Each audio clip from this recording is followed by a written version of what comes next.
Mēs dzīvojam intensīvā laikā, mēs gribam pārvietoties ātri, un tomēr šī mūsu vēlme pārvietoties ar automašīnām ir radījusi stāvokli, ka pasaules lielajās pilsētās šobrīd automašīnu kustības ātrums vidēji ir 12 km/h.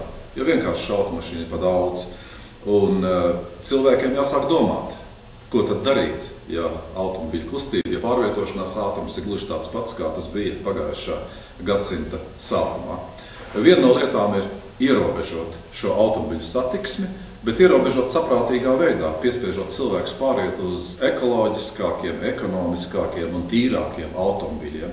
Tāpēc mūsu frakcijas ierosinājums ir bijis, ka turpmāk Rīgā, droši vien tas īstenosies tikai nākošā Rīgas domas sasaukumā, kaut arī ierosinājums jau nodot satiksmes departamentu tagad, automašīnām, kuru dzinēja tilpums nebūs lielāks par 1,6 litriem, kuru izmeša daudzums nebūs lielāks par 125 gramiem uz kilometru, tas starptautiski atzītais ekoloģiskā automobiļa kritērijs, kuru garums nebūs lielāks par 4 metriem, pilsētas centra autostāvvietās būs iespējams stāvēt bez maksas. Šis nav īpaši unikāls piemērs, tas unikāls tikai Rīgai, jo daudzās pasaules pilsētās jau šādu praksi pielieto, lai mudinātu cilvēkus pārsēsties no dūmojošiem, no lieliem, no daudz vietu aizņemošiem automobiļiem uz mazākiem, un droši vien, ka arī Rīgai šāds risinājums nāks tikai par labu.